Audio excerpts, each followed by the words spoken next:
Pardon. Merci, Monsieur le Président. Mais écoutez, chers collègues, mais oui, nous sommes contre tout ce que vous avez fait sur l'énergie depuis les années 2000. Tout ce que vous avez fait.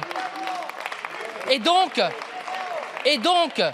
nous démantèlerons toutes les erreurs que vous avez commises, tout le modèle du Conseil national de la résistance gaulliste que vous avez démantelé. Vous vous êtes trompé sur tout, mais comme sur les finances publiques, comme sur les frontières, comme sur la sécurité, comme sur l'éducation, comme sur tout en fait.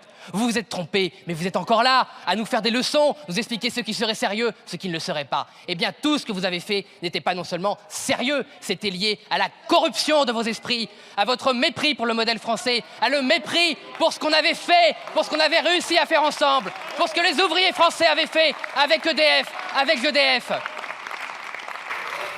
2004, nous étions avec Nicolas Dupont-Aignan encore à l'UMP et c'était le début de la scission des souverainistes avec l'UMP et ce sera le traité constitutionnel qui confirmera cette scission. Car en 2004, vous avez rompu le contrat social avec les Français, entre l'État et les Français, avec l'État et l'effort des Français.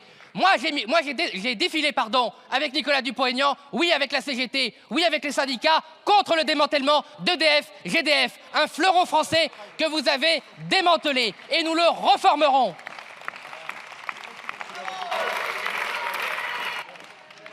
Le Rassemblement national, comme toutes les forces souverainistes, était contre la fin de l'EPIC et donc il est logique que nous voulions reformer EDF en EPIC et nous le ferons, et oui, avec GDF. Car, comme l'électricité, une nation sans gaz souverain, sans approvisionnement souveraineté, n'est pas une nation libre. Mais qu'est-ce que vous en avez à en faire de la liberté? Vous n'êtes même pas libre dans vos propres têtes. Toutes les décisions que vous prenez depuis 3 heures sont toujours liées à la Commission européenne. On veut faire plaisir à Bruxelles. Mais vous êtes mentalement des soumis. Vous êtes esclaves de vos propres erreurs. Et nous, au Rassemblement national, nous ne sommes pas esclaves, mais nous refusons surtout que la France soit esclave de vous.